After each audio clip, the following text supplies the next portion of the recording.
Je m'appelle Hélène.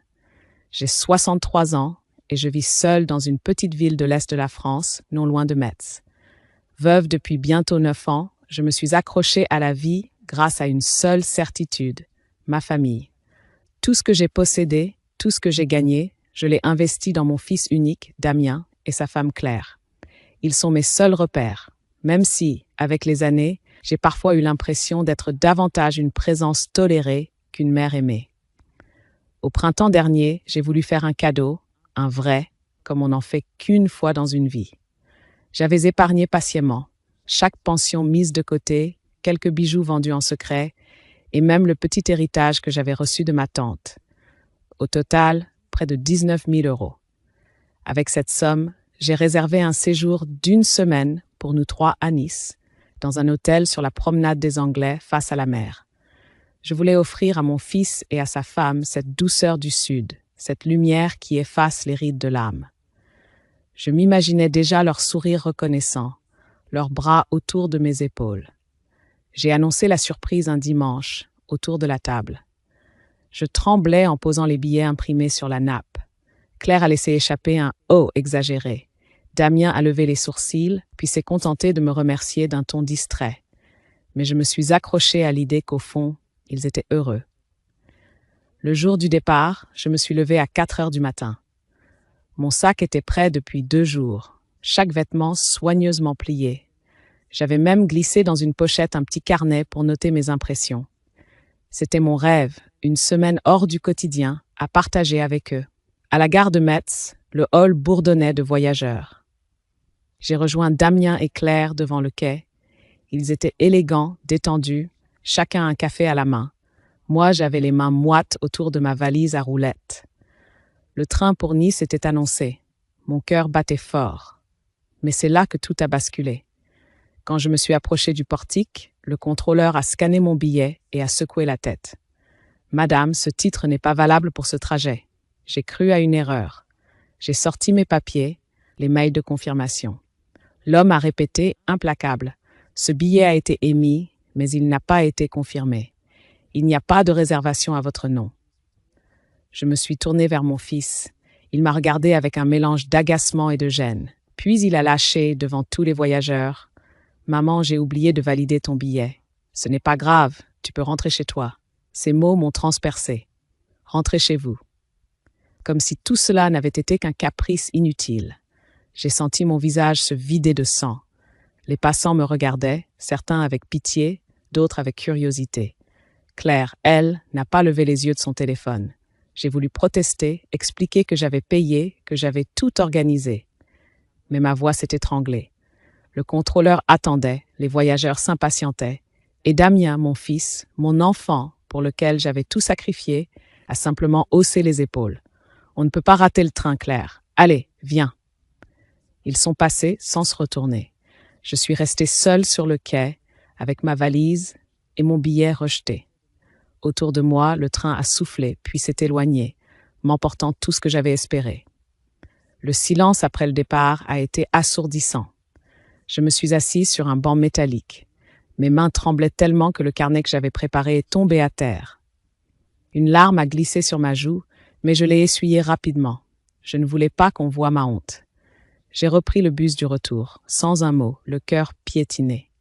Chez moi, l'appartement me semblait soudain glacé, étranger. Sur la table, j'ai retrouvé les confirmations de virement, les preuves de chaque euro déboursé. Oui, j'avais tout payé. Et pourtant, j'étais la seule laissée derrière. Cette humiliation fut la première gifle. Mais elle n'était que le début. Car ce voyage raté, loin d'être un simple oubli, allait révéler le mépris silencieux qu'il me réservait. Je ne savais pas encore que 5 autres blessures viendraient, chacune plus profonde que la précédente. La moquerie de voisins à qui Claire avait tout raconté, la banque qui m'a appelée pour un retrait étrange à mon nom, une lettre d'assurance vie que je n'avais jamais signée. Et surtout, cette phrase terrible de Damien. « Tu as déjà assez vécu, maman. » Tout cela, je m'apprêtais à le découvrir. Mais ce matin-là, dans le silence de mon salon, une seule pensée me traversait. Comment mon propre fils avait-il pu me renvoyer ainsi, comme une intruse dans le voyage que j'avais offert? Je n'ai pas dormi cette nuit-là. L'image du quai désert et du train qui s'éloignait tournait en boucle dans ma tête comme une mauvaise pièce de théâtre qu'on rejoue sans cesse. Chaque fois que je fermais les yeux, je revoyais le visage fermé de Damien, ce haussement d'épaule qui m'avait condamné à rentrer seul. J'aurais voulu pleurer toutes les larmes de mon corps, mais c'était une douleur sèche, brûlante, qui ne s'éteignait pas. Au matin, je me suis levée mécaniquement, préparé du café, allumé la radio, mais chaque bruit me semblait étranger. Mes mains ont effleuré le carnet que j'avais glissé dans mon sac pour Nice, une page blanche prête à recevoir mes souvenirs de voyage. Elle est restée vide. J'ai refermé le carnet et j'ai senti une pointe de rage naître au fond de ma poitrine. À midi, j'ai reçu un message de Damien. Un simple. Tout va bien, on est bien arrivé. Pas un mot d'excuse, pas une invitation à les rejoindre plus tard, pas même une photo. Rien que cette phrase, glaciale, qui m'excluait encore. J'ai relu ces 3 mots une dizaine de fois, incrédule. Le soir, ce fut Claire qui m'humilia davantage, d'une manière plus subtile.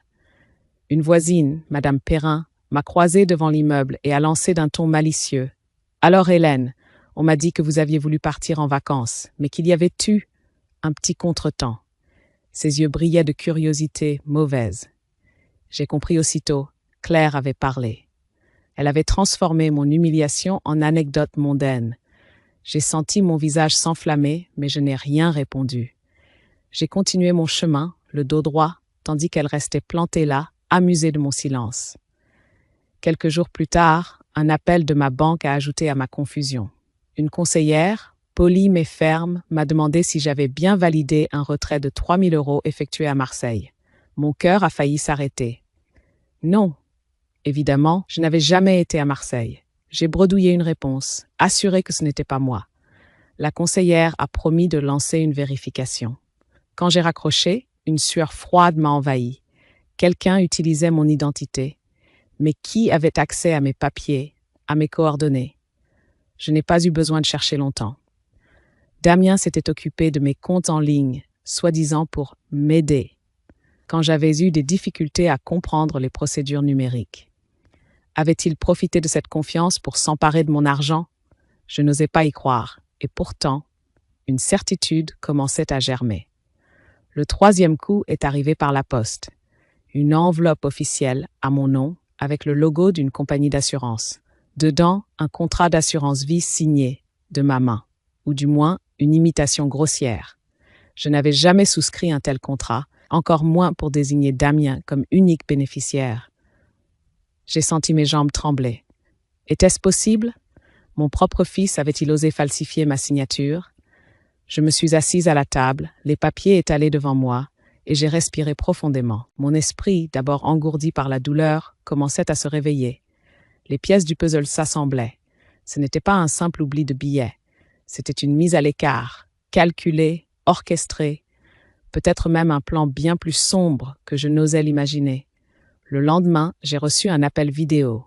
Damien, souriant, la mère derrière lui, Claire en maillot à ses côtés. « Regarde maman, c'est magnifique ici. Dommage que tu n'aies pas pu venir. » Sa voix sonnait fausse, presque moqueuse. J'ai serré les lèvres. Je n'ai pas montré ma colère, je n'ai pas posé de questions. J'ai seulement hoché la tête, docile, comme il s'y attendait. Mais en moi, une décision mûrissait. Ce voyage raté avait été la première fissure. Puis était venue la rumeur, le retrait suspect, la falsification. 4 coups portés en quelques jours. Et enfin le 5e. Un soir, Damien m'a dit d'une voix dure, au téléphone, comme s'il annonçait une vérité froide et logique. « Tu as déjà assez vécu, maman. Il faut penser à passer le relais. » Je suis restée muette. Comment répondre à une telle phrase? Elle m'a broyé l'âme, et pourtant, au même instant, elle a réveillé quelque chose en moi. J'ai compris que je n'étais plus seulement une mère délaissée, mais une cible, et que pour survivre, il faudrait que je devienne une adversaire. Ce soir-là, j'ai ouvert le carnet resté vierge. Au lieu d'y écrire des souvenirs de voyage, j'y ai noté une liste, nom, date, somme, détails. Ce ne serait plus un journal de vacances, mais un registre, la preuve de ce qu'il me faisait. La guerre silencieuse venait de commencer. Les jours suivants, j'ai adopté un masque, celui de la mère douce, docile, reconnaissante pour la moindre attention. J'ai continué à répondre aux appels de Damien avec une voix calme, presque soumise. Je riais à ses plaisanteries forcées, j'acquiesçais à ses projets racontés depuis la Côte d'Azur. Mais dès que l'écran s'éteignait, mon visage se figeait dans un silence glacial. Chaque soir, je reprenais mon carnet. Je notais, le 7 juin, retrait suspect de 3 000 € à Marseille. Le 9 juin, réception d'un contrat d'assurance falsifié. Le 10 juin, appel humiliant. Chaque page devenait une arme future, un témoignage que je comptais protéger coûte que coûte. Un matin, en relevant mon courrier, j'ai trouvé une carte postale. Une photo de la baie des Anges, soleil couchant, palmier doré.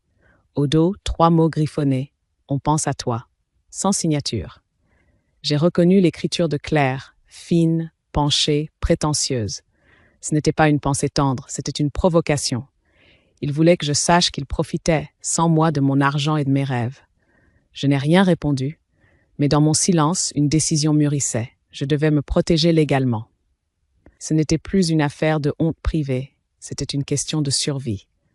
J'ai pris rendez-vous avec Maître Lemoine, un notaire que je connaissais depuis l'époque où nous avions vendu la maison familiale. Un homme méthodique, au regard perçant. Quand je lui ai exposé mes doutes, le retrait à Marseille, la signature falsifiée, il m'a écouté sans m'interrompre, prenant des notes avec une rigueur chirurgicale. « Madame Martin, m'a-t-il dit enfin, ce que vous décrivez n'est pas un simple malentendu. C'est potentiellement une escroquerie et une falsification de documents officiels. Si vous le souhaitez, nous pouvons demander une expertise de signature et signaler ces mouvements bancaires. » J'ai senti mon cœur battre plus fort. Escroquerie. Ce mot sonnait comme une gifle, mais aussi comme une vérité. Oui, j'étais trahi. Oui, on tentait de m'évincer, peut-être même de me dépouiller totalement. Je suis rentré chez moi avec une copie du dossier ouvert par le notaire. Je l'ai rangé dans une boîte métallique avec le carnet où j'inscrivais mes observations. C'était ma petite forteresse, mon coffre de résistance. Mais la vie quotidienne me rappelait sans cesse ma position fragile. À l'épicerie, j'ai surpris 2 voisines qui parlaient de moi à voix basse. « Tu sais, son fils est formidable, il lui paie des vacances de rêve. Elle ne supporte pas de ne plus être au centre. » Claire avait donc retourné l'histoire. J'étais déjà la vieille jalouse, l'égoïste incapable de se réjouir du bonheur des jeunes. J'ai serré ma baguette contre ma poitrine et je suis sortie sans me retourner. La rumeur faisait son œuvre. Le soir même, Damien m'a appelé. Sa voix avait pris ce ton administratif qu'il adoptait quand il voulait m'imposer quelque chose. « Maman, on a réfléchi, tu devrais me donner une procuration complète sur tes comptes. Comme ça, tu n'auras plus à t'inquiéter des papiers. » J'ai senti un froid glacial m'envahir. C'était donc cela, le vrai but. Mais j'ai gardé ma voix douce. « Oui, mon chéri, parlons-en à ton retour. » Il a paru satisfait. Moi, j'ai noté soigneusement cette nouvelle tentative dans mon carnet. Chaque humiliation, chaque manipulation, chaque pression devenait une pierre de plus dans le mur que j'érigeais entre eux et moi. Je n'étais plus seulement une mère blessée, je devenais témoin de ma propre trahison. Et dans le silence de mon appartement, je me suis juré que cette fois, je ne fermerais plus les yeux. Damien et Claire sont revenus de Nice une semaine plus tard, bronzés, le sourire figé des gens qui veulent afficher leur bonheur comme une vitrine. J'étais allée les attendre à la gare, non pas par tendresse, mais par nécessité. Je voulais observer. Ils sont descendus du train chargés de sacs griffés, valises débordantes. Claire agitait un sac de plage en riant. Quelle semaine inoubliable! Damien m'a embrassé du bout des lèvres. Ses yeux ont glissé sur moi avec une distance nouvelle, presque comme si je n'étais plus sa mère, mais une obligation administrative. Nous avons partagé un dîner dans leur appartement. J'avais préparé une tarte aux mirabelles, fruit de ma région, un geste de paix. Mais la soirée a tourné à l'humiliation. Claire, devant la table dressée, a lancé « Tu aurais pu acheter du vin un peu meilleur, Hélène. On s'habitue à un certain niveau après une semaine comme la nôtre. » Son rire a résonné comme une gifle. Damien n'a rien dit. Pire, il a sorti un dossier d'une enveloppe et l'a glissé devant moi. « Maman, signe ici. C'est pour simplifier la gestion de tes comptes. » J'ai reconnu une procuration bancaire. Mon sang s'est glacé. Tout était clair. L'oubli du billet, l'assurance falsifiée, les retraits suspects. Ils avançaient à visage découvert. J'ai gardé le masque, j'ai feint la fatigue, j'ai repoussé la feuille. Demain, Damien, ce soir, je suis trop épuisé. Il a serré la mâchoire, mais n'a pas insisté. Le lendemain, un nouveau coup est tombé. J'ai reçu une lettre recommandée, une mise en demeure pour un crédit contracté à mon nom auprès d'un organisme de financement de Strasbourg. Montant dû, 12 400 €. J'ai failli m'évanouir, moi qui n'avais jamais emprunté un centime depuis la mort de mon mari. Quelqu'un utilisait mon identité. Je suis allé voir Maître Lemoine en urgence. Il a étudié le dossier, fronçant les sourcils. « Ce contrat porte bien votre nom, Madame Martin, mais la signature, elle ne correspond pas. Nous demanderons une expertise. En attendant, ne payez rien. » Je suis sorti de son cabinet le souffle court. La ville autour de moi semblait étrangère, les passants pressés, indifférents à mon désastre. Le soir, j'ai téléphoné à Damien. Je voulais voir jusqu'où il oserait aller. « Damien, » ai-je dit d'une voix tremblante, « on me réclame un crédit que je n'ai jamais signé. » Silence. Puis d'un ton presque las, « Maman, tu confonds. À ton âge, c'est normal d'oublier certaines démarches. » Cette phrase m'a transpercée. Elle n'était pas anodine. C'était une stratégie, me faire passer pour sénile, incapable de gérer mes affaires. Une mise en scène, patiente, méthodique. Quand j'ai raccroché, j'ai eu un vertige. Mais je me suis assise et j'ai repris mon carnet. J'ai noté chaque mot, chaque détail. Ce carnet devenait mon arme, mon bouclier. Et dans le silence de mon salon, une idée terrible a commencé à s'imposer. Mon propre fils voulait me faire disparaître. Non pas physiquement, mais socialement, financièrement. Me réduire au silence, à l'ombre d'une vieille femme incapable, pour mieux s'approprier ce que j'avais construit. Je me suis regardée dans le miroir ce soir-là, mes cheveux gris, mes rides profondes, mes yeux cernés. Mais derrière, une lueur nouvelle, pas seulement la douleur, la résistance. Je ne savais pas encore comment, mais je savais une chose. Ils avaient déclenché une guerre qu'ils pensaient déjà gagner. Ils ne savaient pas que j'avais décidé de me battre. Je croyais avoir atteint le fond de l'humiliation. Pourtant, ce qui arriva ensuite fut encore plus cruel. Un samedi après-midi, je fus invitée, ou plutôt convoquée, à déjeuner chez Damien et Claire. Leur appartement brillait de 1000 objets nouveaux. Une télévision gigantesque, un canapé en cuir, une batterie de cuisine dernier cri. Je reconnus, à travers ces acquisitions, l'argent qui m'avait échappé, l'argent de mes sacrifices. Nous étions à table et j'essayais de garder contenance. Claire servait des plats raffinés, comme pour exhiber son nouveau statut. Puis, au moment du dessert, elle a frappé fort, d'une voix mielleuse. « Vous savez, Hélène, il serait peut-être temps de penser à entrer dans une résidence adaptée. Ici, vous seriez entourée, bien soignée, et Damien n'aurait plus à s'inquiéter. » J'ai cru m'étrangler avec ma bouchée de tarte. Une résidence, moi qui vivais encore de façon autonome, qui faisais mes courses, qui cuisinais, qui tenais ma maison seule depuis des années. Damien n'a pas protesté.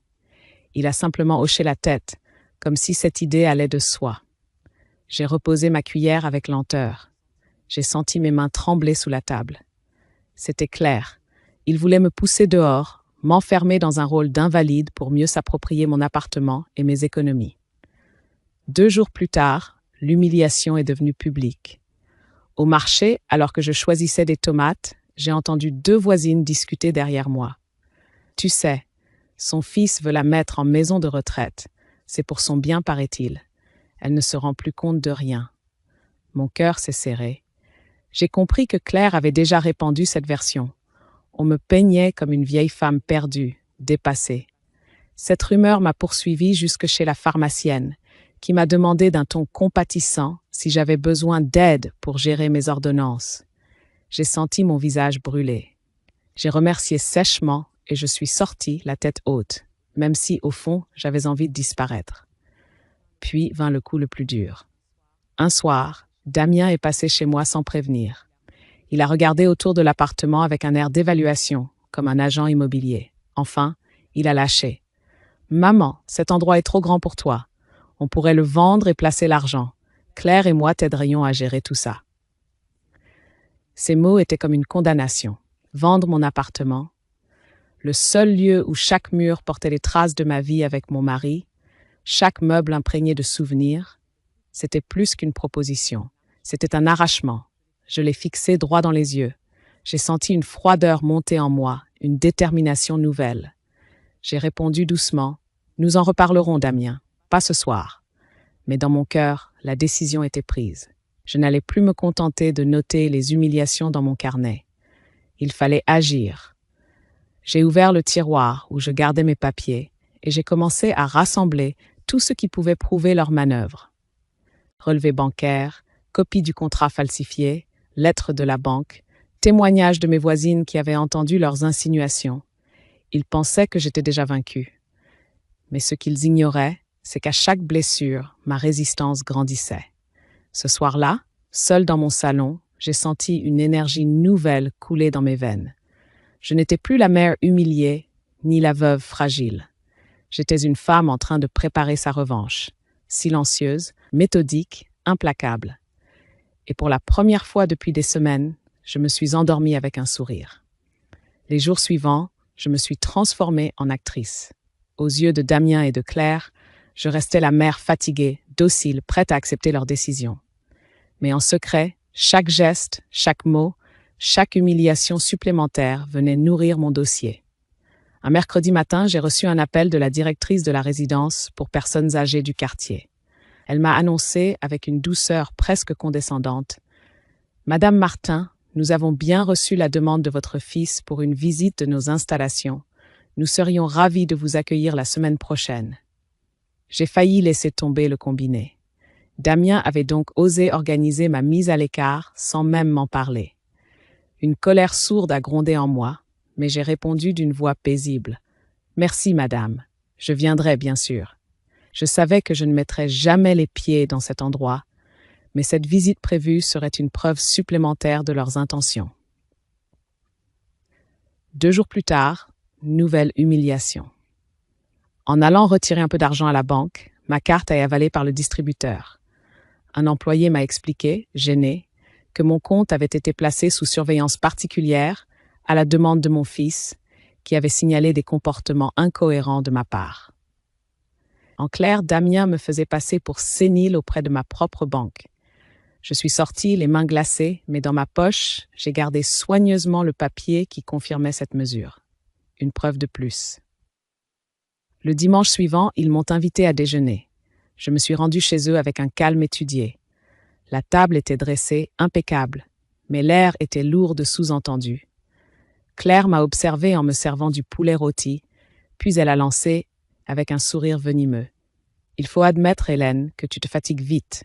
Damien se tue à s'occuper de toi. Tu devrais lui faire confiance et lui laisser gérer. » J'ai hoché la tête comme une vieille femme docile.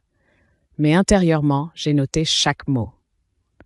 Au moment du café, Damien a sorti un nouveau document. Cette fois, c'était un mandat de protection future, un texte officiel destiné à me placer sous sa tutelle dès que je serai jugée inapte. « C'est une formalité, maman. Tu n'auras plus à t'inquiéter de rien, » a-t-il dit d'un ton faussement rassurant. Je l'ai regardé longuement, puis j'ai répondu doucement. « Je préfère en parler avec Maître Lemoine avant de signer. Tu sais que j'ai confiance en lui. » Un éclat d'agacement a traversé ses yeux. Claire, elle, a serré les lèvres. Ils avaient compris que je ne céderais pas aussi vite. De retour chez moi, j'ai posé le mandat sur ma table. Les mains tremblantes, j'ai ouvert mon carnet et noté « 15 juin, tentative de me faire signer un mandat de protection future. Objectif, me déclarer incapable. » Mon dossier s'épaississait, et avec lui ma détermination. Le soir, assise dans mon fauteuil, je me suis revue 30 ans plus tôt, quand j'avais aidé mon mari à régler un litige de terrain. À l'époque déjà, j'avais appris à me taire, à écouter, à préparer mes preuves avant de frapper au bon moment. C'est cette patience qui m'avait sauvée alors. Elle me sauverait encore, car une vérité s'imposait désormais. Damien et Claire voulaient m'effacer. Mais ils avaient sous-estimé ma mémoire, ma vigilance et surtout ma capacité à encaisser en silence, avant de rendre les coups méthodiquement. Et ce soir-là, j'ai murmuré dans l'ombre de mon salon. « Vous croyez m'avoir piégé, mais bientôt, c'est moi qui vous tiendrai entre mes mains. » L'été s'installait. Dans les rues, les terrasses débordaient de rires et de conversations animées. Moi, je marchais seule, un sac discret à l'épaule contenant mon carnet, quelques photocopies, et cette peur sourde qui m'habitait depuis des semaines. Mais derrière la peur, il y avait désormais une arme, la certitude. Un matin, Maître Lemoine m'appela. Madame Martin, nous avons reçu les premiers résultats de l'expertise sur la signature du contrat d'assurance vie. Elle ne correspond pas à votre écriture. C'est une falsification claire. J'ai fermé les yeux, une larme brûlante coulant sur ma joue. Ce n'était plus seulement un soupçon, c'était une vérité juridique. Mon fils avait bien osé. Le notaire m'a conseillé de rester prudente, de ne rien révéler, de continuer à collecter les preuves. Il nous faut les prendre à leur propre piège au moment où ils se croiront invincibles, a-t-il insisté. J'ai obéi. Peu après, Claire a organisé un dîner en famille, comme elle disait. En réalité, il s'agissait d'une mise en scène. Elle avait invité quelques voisins, histoire de parader. Tout au long de la soirée, elle n'a cessé de lancer des allusions perfides. À notre âge, on a encore toute la vie devant soi. Mais pour d'autres, la retraite, c'est déjà la fin. Les convives riaient doucement, gênés. Moi, je gardais le silence. Je les laissais m'humilier. Puis, devant tout le monde, Damien a sorti un document. Ma mère va bientôt signer un mandat de protection future. Elle sera en sécurité et nous pourrons gérer à sa place. Il avait dit cela comme une évidence, comme si mon consentement ne comptait plus. J'ai souri. Oui, j'ai souri, et j'ai répondu d'une voix douce. « Bien sûr, Damien, nous verrons cela avec le notaire. » Je voyais bien dans ses yeux l'éclat de victoire. Mais ce qu'il ignorait, c'est que Maître Lemoine avait déjà engagé des démarches pour bloquer toute tentative de mise sous tutelle sans expertise médicale indépendante. Les humiliations continuaient, pourtant. Quelques jours plus tard, j'ai découvert qu'ils avaient utilisé mon nom pour commander des appareils coûteux. Un téléviseur dernier cri, une chaîne hi-fi, livrés directement chez eux. Quand j'ai reçu l'avis de débit, mon cœur a failli céder. Mais j'ai pris soin de tout conserver. Factures, numéro de commande, extraits bancaires. Je savais que l'étau se resserrait autour de moi, mais en réalité, c'était moi qui resserrais l'étau autour d'eux. Et un soir, dans ma cuisine, alors que je rangeais mes preuves dans la boîte métallique, j'ai senti une force nouvelle m'envahir. Je n'étais plus cette femme humiliée sur le quai de gare. J'étais une veuve de 63 ans, mais debout, lucide, prête à affronter mon propre fils. Je savais que le moment viendrait. Le jour où Damien et Claire se croiraient maîtres de tout, je poserais mes preuves devant eux. Et alors, c'est leur monde qui s'effondrerait. Ce soir-là, j'ai fermé la boîte à double tour et j'ai soufflé comme une promesse. Vous avez voulu m'effacer, moi je vais vous révéler. La tension atteignait son paroxysme. Chaque jour, je sentais Damien et Claire gagner en audace, comme si ma faiblesse supposée leur donnait des ailes. Mais dans l'ombre, ma riposte se préparait. Un matin de juillet, j'ai reçu un appel inattendu. C'était la directrice de la banque. Sa voix était ferme. « Madame Martin, nous avons reçu un mail signé de votre nom demandant le transfert de 45 000 € vers un compte ouvert à Monaco. Confirmez-vous cette opération ?» Mon sang s'est glacé. Je n'avais évidemment jamais envoyé un tel ordre. J'ai immédiatement répondu « C'est une fraude, je n'ai rien signé. » La directrice a soupiré. Nous avions des doutes, votre style d'écriture n'était pas le même. Heureusement, nous avons bloqué le transfert. Mais sachez que quelqu'un de proche tente clairement d'utiliser votre identité. Encore une fois, j'ai senti la trahison me mordre. Damien ou Claire avaient voulu me dépouiller complètement. Le soir même, j'ai reçu leur visite. Sans gêne, Claire a traversé mon salon, a ouvert mes rideaux comme si elle était chez elle et m'a lancé « Tu n'as pas besoin de tout cet argent, Hélène. À ton âge, on ne dépense plus. Il vaut mieux investir pour l'avenir de Damien et moi. » Ces mots dégoulinaient d'un mépris sucré. J'ai gardé mon calme, mais mes poings se sont crispés sous la table. Quelques jours plus tard, une nouvelle gifle publique m'attendait. J'étais allée à la messe du dimanche, espérant trouver un peu de paix. Mais à la sortie, une paroissienne m'a arrêtée. « Alors Hélène, il paraît que ton fils s'occupe de tout pour toi. C'est beau, tu n'as plus à te fatiguer, il prend les décisions à ta place. » J'ai compris aussitôt. Damien et Claire préparaient le terrain, diffusant l'idée que je n'étais plus capable de gérer ma vie. Ils voulaient que le jour venu, personne ne s'étonne de me voir dépouillée de mes droits. mais leur orgueil les rendait imprudents, car plus ils parlaient, plus ils laissaient de témoins derrière eux. Et moi, je recueillais tout. Un soir, alors qu'ils dînaient chez moi, Claire a poussé l'insolence jusqu'à ouvrir mon buffet. Elle a sorti le service d'argenterie de mon mariage, celui que j'avais soigneusement conservé toutes ces années. « Tu n'en fais rien, Hélène. On pourrait l'utiliser. Ce serait plus élégant que ta vieille vaisselle. » Sans attendre mon accord, elle a glissé les couverts dans son sac. Damien a regardé la scène sans réagir.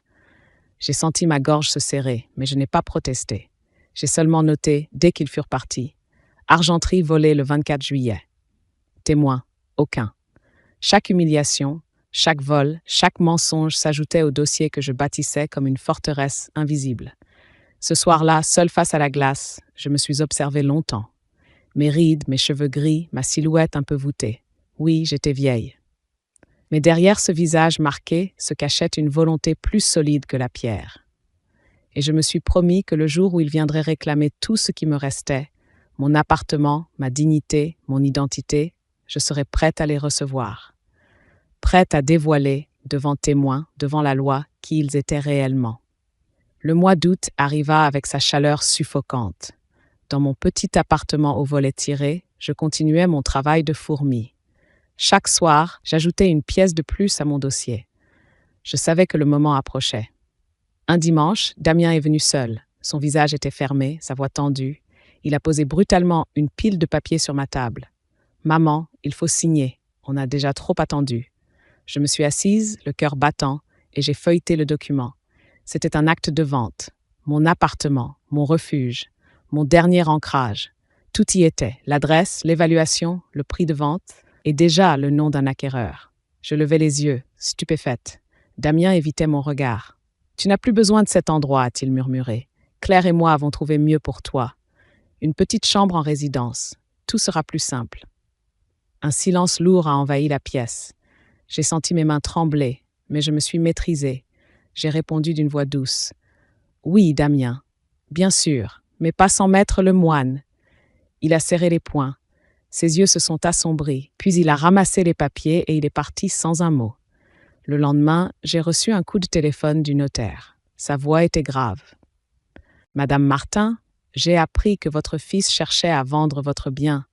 Sachez que tant que vous n'avez rien signé, vous êtes protégée. Et nous avons déjà constitué un dossier solide. Nous pourrons le présenter devant un juge si nécessaire. » J'ai senti mes genoux faiblir, mais un poids s'est aussi soulevé. Oui, j'avais un allié. Quelques jours plus tard, nouvelle humiliation publique. Au supermarché, alors que je rangeais mes courses, j'ai entendu Claire raconter à une amie, assez fort pour que je l'entende. « Tu sais, Hélène perd la tête. Damien doit tout faire pour elle.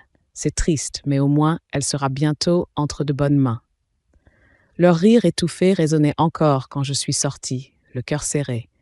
Mais j'ai croisé le regard d'une caissière, compatissante, une témoin de plus. Puis arriva la soirée fatidique.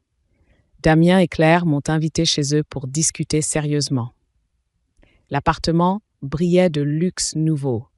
Un tapis persan, un immense écran, des bouteilles de champagne sur la table. Claire m'a accueilli avec un sourire glacé. Au milieu du repas, Damien a sorti de nouveau l'acte de vente. Cette fois, il a posé un stylo devant moi. Claire a pris ma main, comme une infirmière douce avec une patiente fragile. « Allez, Hélène, c'est pour ton bien. Tu ne veux pas nous compliquer la vie, n'est-ce pas ?» Un silence est tombé.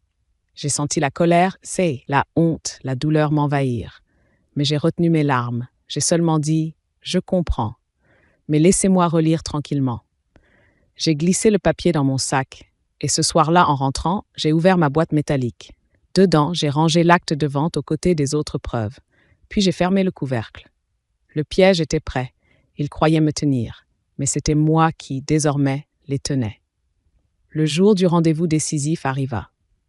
Damien avait insisté. « Maman, on va voir Maître Lemoine ensemble. Tu signeras enfin, ce sera réglé. » Je n'avais rien répondu.